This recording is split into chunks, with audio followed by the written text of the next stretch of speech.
저는 한국 갤럽고 일단 윤석열 지지율 32, 긍정 32, 부정 58. 아유, 진짜 말하기도 싫다 이제. 그래도 그 말을 안 할 수는 없죠.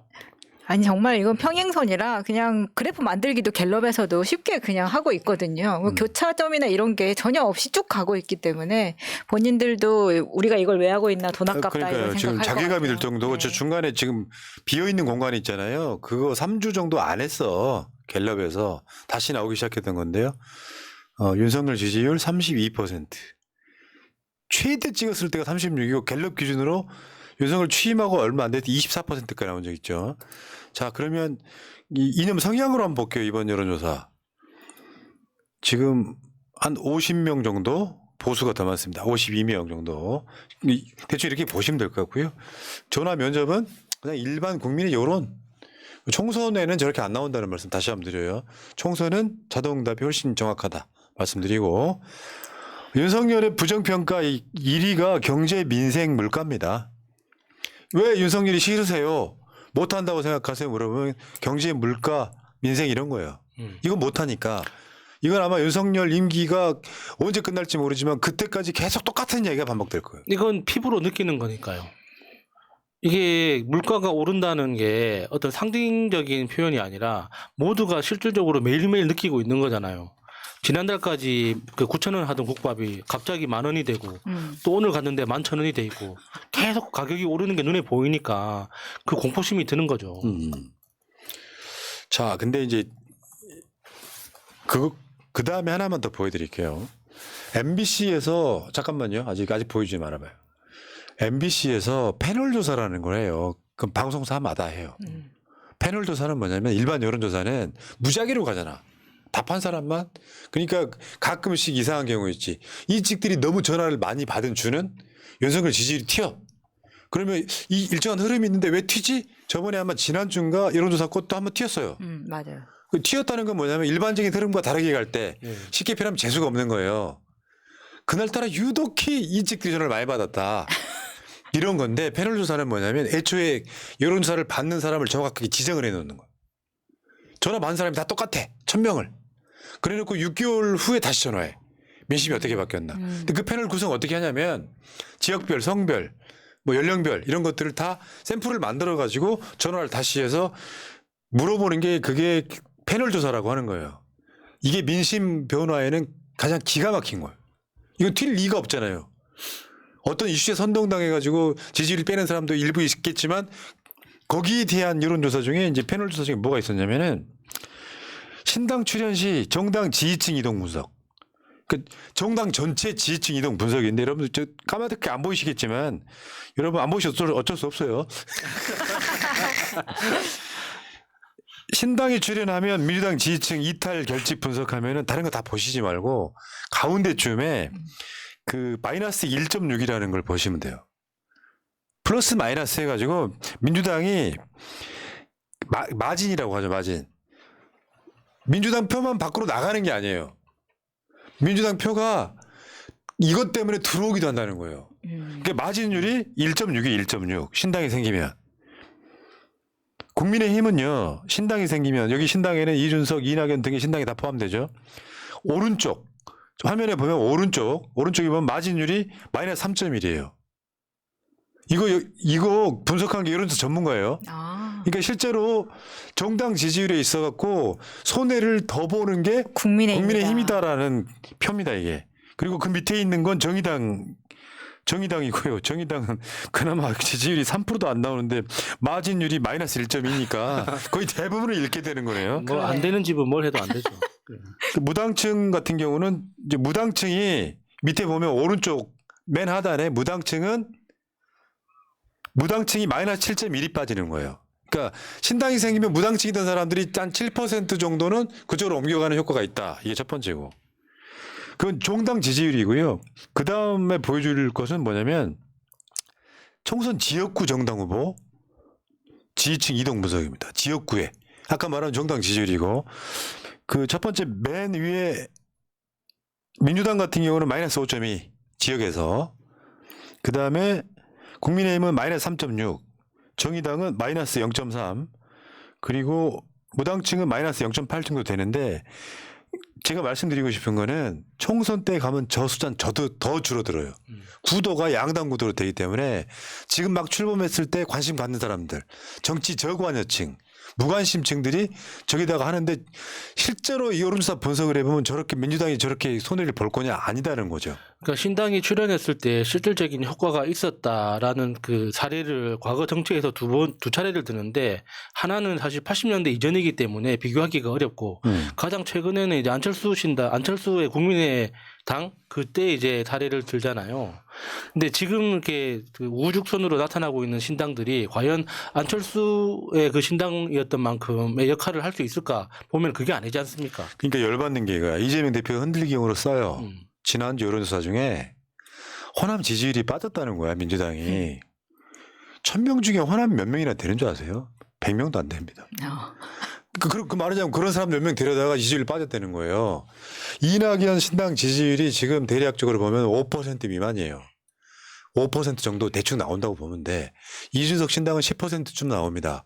근데 막상 저게 선거 들어가면 이낙연 신당 2, 3% 나오기 힘들어요. 비례로만 따지면 일석 얻기도 힘들다고. 그러니까 전화 통화나 ARS로 이제 의견을 물어봤을 때 지금 이제 민주당이나 국민의힘이나 둘 중에 둘 다 싫으니까 둘 다 못하는 걸 어떤 신당이 보강할 수 있지 않을까 하는 기대로 그러니까 그 신당을 지지한다고 말은 할 수 있는데 문제는 투표장에 들어가면 사람 심리가 달라진다는 거예요. 결국에는 투표할 때 가장 무서운 게 사표 심리잖아요. 내가 찍는 이 표가 의미가 없는 표가 되는 걸 사람들은 가장 싫어한단 말이죠. 그것 때문에 결국에는 1번 아니면 2번으로 돌아가는 맞죠. 거예요. 그런 것도 있고 예를 들어서 전화하는 상담원이 그러니까 전제가 하나 있어요. 대한민국 국민 중에 저 사람은 정치 고관여층이냐 아니냐가 아니라 좀 더 솔직히 말하면 대한민국 국민 중에 40% 가까운 숫자는 정치 무관심층이에요. 맞아요. 그 무관심층들이 대통령 뽑은다고 하니까 몰려 나와서 70% 이상을 찍지만 총선 때는 그만큼 10% 정도 빠지잖아요. 그런 사람들 여론이 마구 뒤섞이니까 갤럽 여론조사 같은 경우는 그런 사람들 의견 속에 민주당 지지율이 잘 안 나오는 겁니다. 투표장에 안 나올 여론은 신경 쓰지 말라고. 여론조사 중에서 자동응답, 기기가 물어보는 거 가장 정확한 건 여론조사 꽂힐 거예요. 그 여론만 여러분들이 팔로우업 하시면 돼요. 따라가시면 된다고. 자, 그리고 세계적 권위의 여론조사 기관 모닝 컨설트의 이번 주 결과를 보겠습니다. 두구두구두구두구두구두구. 모닝 컨설트 역시 끝에 꼴등에서요? 네 번째. 지난주하고 같습니다. 기시다가 꼴등을 차지하고 있고요. 한국과 일본이 나란히 하위에 지금 포진해 있습니다. 보통 20에서 22% 사이에서 왔다 갔다 하더니 결국엔 이제 20%를 다시 찍었네요. 기시다는 지금 이제 바꿀 때 된 거죠. 13% 정도 네. 나오잖아요. 거의 뭐 심폐소생 중입니다 지금. 그러니까 예를 들면 뭐 저펜 갤럽 뭐 이런 식으로 조사하면 20% 조금 넘을 가능성이 높은. 그러니까 저게 왜 권위 있는 조사라고 하냐면은 한국 여론조사랑 똑같은 방식으로 하되 온라인 기반으로 하는 거예요. 저게 보수들한테 좀 알려져 가지고 보수 사람들 가서 자기 그 성별이나 나이 속이고 찍는다는 예가 있긴 합니다. 실제로는.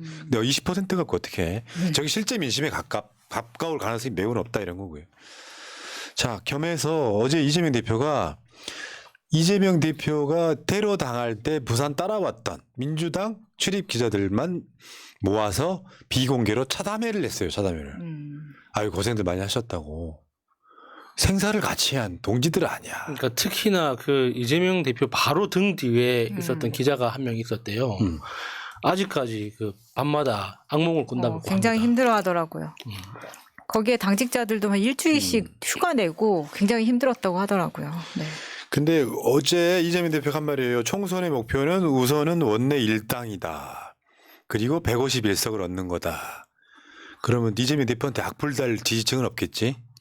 저건 뭔 뜻인지 알겠지? 그러니까요. 굉장히 겸손하게. 겸손하게. 네. 네. 원래 선거라는 게 그런 거죠. 엄살 피우면서 우리 아직도 표가 한 표 부족해. 3표 부족합니다. 아니, 원래 전교 1등이 시험 보는 날 그러잖아요. 나 어제 공부 하나도 안 했어. 약간 이런 느낌. 전교 1등 해본 척 안 해? 그러니까 예를 들어서 180석, 200석을 민주당 이야기하는 순간 오만하다 프레임에 빠져버리기 때문에 자 우리가 열심히 할 거니까 과반 의석 넘게 해줘. 우리가 과반 의석 못하면 우리는 잣되는 거야. 이런 메시지예요. 생각해봐요. 국민의힘이 과반 넘는다고 생각해봐봐. 생각해봐 빨리. 어떤 느낌이에요? 아, 화장실 가고 싶어요. 그래 나라 망하는 거예요. 자, 그 다음에 뭐라고 그랬냐면은 원희룡이가 그 이야기 넘어갑시다. 넘어가세요. 그리고 그 다음에 이제 한동훈이가 이제 운동권 청산론 이야기하니까 나도 586인데 운동한 게 잘못도 아니고 잘라야 할 이유가 뭐냐. 사실은 지금 오늘 또 뭐 여러 이야기가 나왔습니다만 야, 남들 운동해가지고 국가와 민족을 위해서 싸울 때 사법시험 본 놈들은 그래서 자기들 부를 축적하잖아요. 그러니까요. 저런 말을 어떻게 계속 하는지 모르겠어요. 근데 이제 정치 분야에서 586, 뭐 86이라고 이렇게 이야기하는 건 그러니까 그 탄도리라고 하죠. 그러니까 그 탄도리와 그 김대중 대통령이 발탁했던 그 청년 정치인들이 아직까지 그 자리를 지키고 있다는 걸 비유하기 위해서 86이라는 용어가 나왔는데 그게 이제 자꾸 확대돼 가지고 그 세대 전체를 지금 싸잡아 이르는 표현이 돼버린 거죠. 그러니까 잘하는 사람들이 한 90 되면요. 못하고 무리 일으킨 사람이 한 10점 되는 정도예요. 이게 운동권을 싸잡아서 이야기하는 것도 웃기지만 운동권이 사실은 자랑스러운 거거든. 왜? 대한민국은 검사 국가가 아니라 민주주의 국가잖아. 그럼요. 민주주의를 위해 싸운 게 뭐가 잘못인데. 그러니까요. 그다음 거. 도덕적 결함이 있는 클린한 사람을 뭐 제안하자 뭐 이런 거 있잖아요. 이재명 대표 다운 특유의 멘트가 나온 거예요. 야, 그렇게 깨끗하면 아무것도 안 한 건데?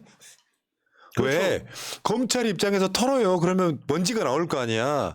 근데 진짜 깨끗해. 그러면 그 사람 아무것도 안 한 거잖아. 평생 누워 있기만 하면은 뭐 깨끗하겠죠. 네. 그 다음에 개항을 나간다는 이야기를 저렇게 합니다. 지역구니 지역구 그대로 나가지 어디 가냐. 그리고 자객 공천에 대해서도 아씨 공천을 안 했는데 자격이 어딨냐. 공천 자체를 안 했는데. 그건 진짜 언론이 만들어낸 진짜 조어죠. 웃기는 거예요. 그거는 진짜. 이제 검증 끝났을 뿐입니다. 그러니까 이런 거요. 근데 내가 이제 그 이야기는 노골적으로는 못 하겠는데 오늘 어떤 분이 어느 지역 출마 선언을 했어요. 나도 기존에 있던 그분 지지하는 입장이에요. 인터뷰도 해봤고. 근데 누군가가 그 지역에 출마 선언을 해요. 그러니까 지지자 어떤 분이 야야 누구 있는데 왜 거기 출마해라고 막 비토를 놓더라고요. 그건 잘못된 거다. 둘 다 친명이야. 그러니까 그건 뭐냐면 본인의 어떤 선택이 그런 식으로 가면 안 된다는 거예요. 난 두 후보 다 존중하는 사람이에요. 좋아하고. 그러니까 어떤 지역에는 비명만 있고 친명만 있는 게 아니라 어떤 지역에는 친명들끼리 경쟁하고 그래. 하다 보니 친명과 비명의 구도가 만들어진 것이 몇 개 있을 뿐이에요. 근데 이제 보통 사람들은 자기가 알고 있는 지식 내에서 어떤 합리적인 판단을 내리는 게 최선이라고 생각하기 때문에 내가 무엇을 모르는지에 대해서는 검토를 안 하잖아요. 단적으로 이제 현근택 그 위원장이 그 출마 포기하니까 윤영찬을 잡기 위해서 누가 있지 떠오르는 게 추미애야. 아, 추미애 보내야지. 이런 식으로 내가 아는 게 추미애밖에 없기 때문에 다른 그 대체 인력들에 대해서는 알고 있는 게 없잖아요. 네. 그러니까 그게 이제 굉장히 합리적이라고 생각하는 착각이 있죠. 네. 그리고 다시 말씀드리지만 민주당 인재 영입하는 사람들 보면 다 기가 막히잖아요. 우리 표현들 기깔나잖아. 예. 쟤네는 일베에서 영입하고 한동훈 팬클럽에서 영입하고 그러잖아. 특정 유튜브에서 막 영입하고 그러잖아요. 그러니까 국민의힘은 이런 거 있어요. 솔직히 뭐 이제 연동형 뭐 병립형 이런 게 있지만 아직 결정은 안 났지만 민주당이 인재 영입하잖아요. 근데 지역구에 싸울 만한 사람은 지역구로 공천을 하면 돼요. 전략 공천을. 지금 전략 공천 지역구가 결정이 됐잖아요. 근데 만약에 비례대표를 민주당이 비례대표밖에 못할 사람들이 있잖아요. 캐릭터가. 뭐 그 사람들은 비례로 공천을 해야 되는데 그런데 만약에 이제 연동형으로 가게 되면 그분들은 저번처럼 사실상 탈당을 해야 되는 거고. 네. 그러니까 이제 주장은 딱 두 가지인 거죠. 병립형으로 가야만 된다고 주장하시는 분들 공감. 비례대표 공천까지 포함했을 때. 근데 그러니까 병립형으로 가버리면 병립이란 말을 다시 한번 설명을 드릴게요. 어려워하셔갖고 지역구하고 다르게 다른 용도로 같이 서 있다 이런 의미예요. 병립이. 지역구 따로 비례대표 따로 뽑는다는 소리야. 도장을 두 번 찍는다. 연동형은 뭐냐면 지역구에서 의석을 만약 가져갈수록 여기 연동돼서 비례 의석을 못 가져가는 구조예요. 한 명만 뽑다 보니까 지역구에서 국회 의석 수는 실제로는 훨씬 더 많이 뽑혀야 되는 정당이 지역구에서 못 뽑혔어. 득표가 2등, 3등밖에 안 나와가지고. 요거 연동시켜서 연동형에서 그만큼 보상해주는 예. 그 제도란 말이에요. 그렇다 보면 이제 아까 말한 다시 비례대표 얘기로 돌아가면 그런 부분에 대한 부분은 분명히 있다. 근데 국민의힘 같은 경우는 인재 영입도 안 될 뿐더러 나가는 사람들 줄 서 있는 그런 거 있잖아요. 봐봐요. 영남, 강남으로만 지금 몰려들고 있는 거예요. 자리는 한정돼 있는데 전체 지역구만 따지면 250개 정도 되잖아요. 그중에 이것저것 다 빼고 나니까 몇 사가 안 되는 데 가서 아기다툼하고 있는 거예요. 원래 저 부산으로 내려가려던 석동현이가 김웅이 불출마하니까 송파에서 출마 선언하잖아요. 그러니까 석동현이 오랫동안 해운대에서 준비를 하고 있다가 갑자기 자리가 비었다고 송파로 뛰었죠. 저런 게 바로 부산 비하 아닌가요? 그러네. 네. 왜 부산을 버리고 갑자기 송파로 갑니까? 뭐 석동현이 부산 그 해운대구 지역구를 선택한다고 해서 뭐 부산을 비하하지 않는다는 보장은 없죠. 대구 특정 지역에 중구 남구죠. 대구 네. 중구 남구 지역에 국민의힘 지금 예비 후보만 7명입니다. 죽어도 서울 못 나오는 애들 있잖아요. 네, 여기 그렇죠. 진짜 많더라고요. 지금 현역 의원들도 다들 달랑달랑 해가지고 공천이 될지 안 될지 막 이렇게 위험이 크다고 하니까 도전자들은 얼마나 마음이 설레겠습니까? 근데 이 중에 대구 검사장이 있어요. 그럼 그 사람이 가장 유력하지 않을까라는 생각을 해봅니다. 그렇겠네. 당연 압도적이네. 저기 이상하게 검사 출신들이 검사처럼 생겼단 말이야. 예. 노승권이 예. 축하해 공천이래. 그다음에 한번 봅시다. 판검사 출신 40 총선 주요 출마 후보자 뭐 읽어드릴 건 없고요. 리스트를 쭉 한번 보세요. 이것만 있는 거 아니야. 이거는 주요 뭐 관심 출마자 이런 거고. 그다음 좀 넘겨봐요. 또 대통령실 애들을 또 이제 내려가야 돼. 그러면 서울에서도 강남처럼 좀 단상 안정권이거나 영남 쪽으로 내려갈 상황이 있고요.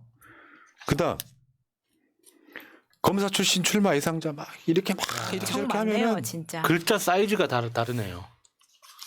빼곡합니다, 진짜. 아니 우리나라 그 인구에서 검사가 차지하는 비율이 5천만 명 중에 2,300명이잖아요. 근데 그 진짜. 300명 그 국회의원 중에 검사가 도대체 몇 명입니까? 엄청 비정상적인 거예요. 근데 전관 비리로 앞으로 노후를 책임지는 것보다 국회의원이 되는 게 더 먹을 게 많은가 봐요. 왜 이렇게 일로 쏠리는지 모르겠어요. 아니 4년이 보장되는 것과 언제 잘릴지 모르는 건 다른 거고 국회의원이 되거나 장관을 나가면 신상이 털리잖아요. 그래서 이미 좋은 자리에는 검사 출신들 마지 꽂아가지고 그 리스트 쭉 해서 나오잖아요. 출마할 자신이 없는 거예요. 화는 내고 싶고 마차님처럼 화는 내고 싶은데 출마하면 털릴까봐 그게 싫은 거죠. 저렇게 나온 사람이 더 솔직한 걸 수도 있습니다. 정말 딱 합법적으로 화내기에는 국회의원만한 직업이 없죠. 예. 4년 보장되니까. 해야 되나? 자, 여기까지 하겠습니다. 어쨌든 여론조사 상황이 이렇습니다.